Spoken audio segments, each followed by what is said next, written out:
कोल्हापूरच्या स्थानिक रिक्षाचालकाने सांगितला अद्भुत इतिहास. तिरुपतीवरून महालक्ष्मी रुसून कोल्हापूरलाच का आली? आपण जाणून घेऊया. आणि तो व्हिडिओ आवडल्यास नक्की शेअर करा, चॅनल सबस्क्राईब करा आणि कमेंट करायला विसरू नका. चुकीचं व्हायला नको परत. तर केला चालू. तर तिरुपती बालाजीची पहिली बायको आहे महालक्ष्मी, म्हणजे विष्णूच्या अवतारातली. आणि दुसरी बायको आहे ती पद्मावती आहे. महालक्ष्मी ही कोल्हापूरला रुसून आलेली आहे तिरुपतीवरनं. तर का रुसून आली ह्याचं कारण सांगतो तुम्हाला. पहिल्यांदा ब्रह्मा, विष्णू आणि महेश हे तिघजण देव, ह्या पृथ्वी तलावर सगळ्यात देवश्रेष्ठ मी आहे असं तिघांना गर्व आलेला होता. तर एक भृगु ऋषी नावाचे तपस्वी मनुष्य होते. तिघ देव देखील त्या भृगु ऋषींना गुरु मानत होते. मग गुरुंना समजले हे गर्वपणा करायला. गुरु स्वतः जाऊन त्यांना भेटले आणि सांगितले, तुम्ही किती गेला तर देव आहात आणि असा गर्वपणा करू नका. मी तुमच्या तिघांची परीक्षा घेतो. जो कोणी परीक्षामध्ये पास होईल तोच ह्या पृथ्वी तलावर सगळ्यात देवश्रेष्ठ होईल. तुम्हाला मान्य आहे काय विचारलं. तिघही मान्य केले, कारण गुरूंची आज्ञा पाळली पाहिजे. मग तिघही आमंत्रण देतात भृगु ऋषींना, तुम्ही आमच्या घरी या आणि आमची परीक्षा घ्या आणि आमच्या तिघापैकी कोण श्रेष्ठ आहे तुम्ही ठरवा. मग भृगु ऋषी जातात पहिल्यांदा शंकर भगवानकडे परीक्षा घेण्यासाठी. बाहेरून शंकर भगवानला आवाज देतात. तर शंकर भगवान आणि पार्वती गुहेमध्ये बोलत बसलेले असतात, गप्पा मारत बसलेले असतात. ते इतकं मग्न असतात की बाहेर भृगु ऋषी आलेलं शंकर भगवानच्या लक्षात येत नाही. भृगु ऋषींना राग येतो. आम्हाला परीक्षा घ्यायला घरी बोलवतात, हिने अतिथीचे स्वागत करण्याची, गुरुची सेवा करण्याऐवजी हे काय करत बसल्यात. म्हणून रागाच्या भरात त्या भृगु ऋषीने शंकर भगवानला शाप देतात, या पृथ्वी तलावर तुझी मूर्तीची पूजा होणार नाही, लिंगाची पूजा होणार. म्हणून आपण ह्या पृथ्वी तलावर महादेवाच्या पिंडीची म्हणजे लिंगाची पूजा करतो भृगु ऋषीने शाप दिल्यामुळे. दुसऱ्या ठिकाणी जातात भृगु ऋषी ब्रह्मदेवाकडे. ब्रह्मदेवाची बायको सरस्वती वीणा वाजवत असते आणि ब्रह्मदेव ऐकत बसलेला असतो. बाहेरून भृगु ऋषी त्या ब्रह्मदेवाला आवाज देतात. तर ही दोघं नवरा बायको संगीतमध्ये इतकं मग्न असतात की बाहेर भृगु ऋषी आलेलं ब्रह्मदेवाच्या पण लक्षात येत नाही. जन विश्व निर्माण केलं, जनसृष्टी निर्माण केली, त्या ब्रह्मदेवाला देखील त्या भृगु ऋषीने शाप दिलेला आहे, या पृथ्वी तलावर तुला कोणीही पूजणार नाही, तुझं मंदिर कुठं उभारलं जाणार नाही. फक्त शापाला विशाप म्हणून ब्रह्मदेवाचं जन्मस्थान आहे राजस्थान पुष्कर. पूर्ण पृथ्वी तलावर त्याचं एकच मंदिर आहे, त्याला कुणीही पूजत नाहीत. तिसऱ्या ठिकाणी जातात भृगु ऋषी विष्णूकडे. विष्णू आपल्या पत्नीला महालक्ष्मीला सांगत असतात की भृगु ऋषी कधी पण येऊ देत, माझे गुरु कधी पण येऊ देत, माझी परीक्षा घेऊ देत, सगळ्या प्रश्नाचं मी उत्तर देणार आणि ह्या पृथ्वी तलावर त्या दोघांच्या पेक्षा मी श्रेष्ठ होणार.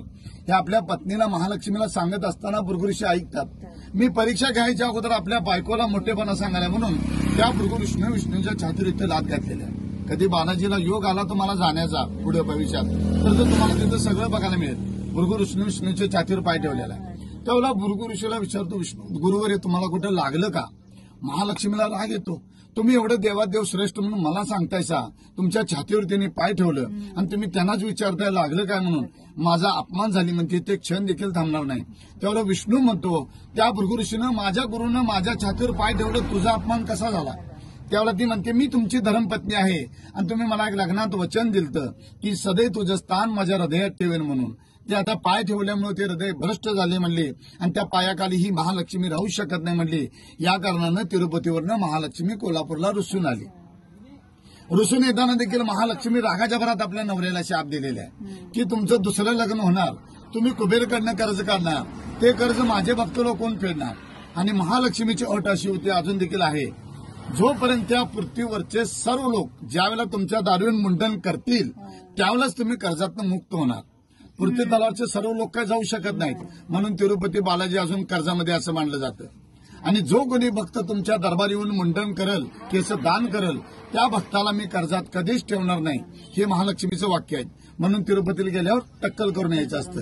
जेव्हा महालक्ष्मी रुसून आली कोल्हापूरला, त्यावेळेला इसवी सन 634 साली कोल्हापूरमध्ये कर्णदेव राजा राज्य करत होता.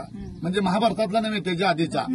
तर नारद मुनी सांगतो कर्णदेव राजाला की महालक्ष्मी रुसून कोल्हापूरला कायमची यायला तिची राहण्याची व्यवस्था कर, मंदिर बांध.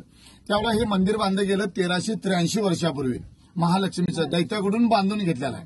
आणि ज्यावेळेला महालक्ष्मी रुसून आली कोल्हापूरला, तर महालक्ष्मीने हे कोल्हापूर का निवडलं, तर आपल्या कोल्हापूर नगरीमध्ये राक्षस लोकांचा वास्तव जास्त होता. सर्व राक्षस लोकांचा नायनाट करण्यासाठी, त्यांचा वध करण्यासाठी महालक्ष्मीने कोल्हापूरला निवडलेला.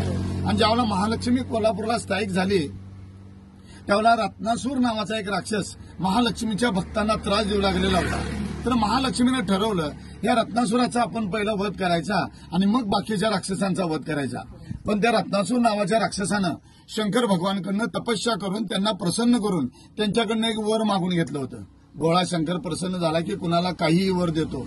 रावणाला देखील आत्मलिंग दिलेलं होतं. म्हणजे किती भोळा शंकर आहे बघा तो. तर त्या भोळेपणाचा फायदा घेऊन त्या राक्षसानं असं वर मागितलं शंकर भगवानकडे की जो कोणी मला देवी देवता मारायला येईल, माझं रक्ताचं एक थेंब रस्त्यावर सांडेल, त्या रक्तबीजापासून एक राक्षस प्रगट होईल. महालक्ष्मीने विचार केला, मी जर याला त्रिशूल घेऊन मारायला गेले, हे जे कितीतरी थेंब रस्त्यावर रक्त सांडेल आणि कितीतरी राक्षस प्रगट होतील. म्हणून महालक्ष्मीने शंकर भगवानची आराधना केली. कारण शंकर भगवानच वर दिलेलं होतं. शंकर भगवानने सांगितलं महालक्ष्मीला तो एक ज्योत लाव, दिवा लाव. महालक्ष्मीने स्वतः एक ज्योत लावला. स्वतः शंकर भगवान त्या ज्योतमध्ये विलीन झाले आणि ज्योत तो आपोआप मोठा झाला आणि त्या रत्नासुराच्या अंगावर जाऊन पडला आणि त्या रत्नासुराचा भस्म झाला. म्हणजे रक्त काय सांडायचा संबंध नाही. आणि जे महालक्ष्मीने ज्योत लावला त्या ज्योतपासून प्रगट झाला तो ज्योती. आणि आपल्या कर्नाटक महाराष्ट्र लोकांनी बा लावला म्हणून ज्योतिबा. महालक्ष्मी प्रसन्न झाली, माझ्या भक्ताचं रक्षण केलंस तू, सदैव तू माझा भाऊ म्हणून माझ्या पाठीशी राहशील आणि या विश्वात तुझं जागरूक देवस्थान म्हणून ओळखलं जाईल. म्हणून महालक्ष्मीने आशीर्वाद दिलं आणि हे ज्योतिबाचं स्थान झालेलं आहे. ज्योतिबा मंदिर पहिला छोटं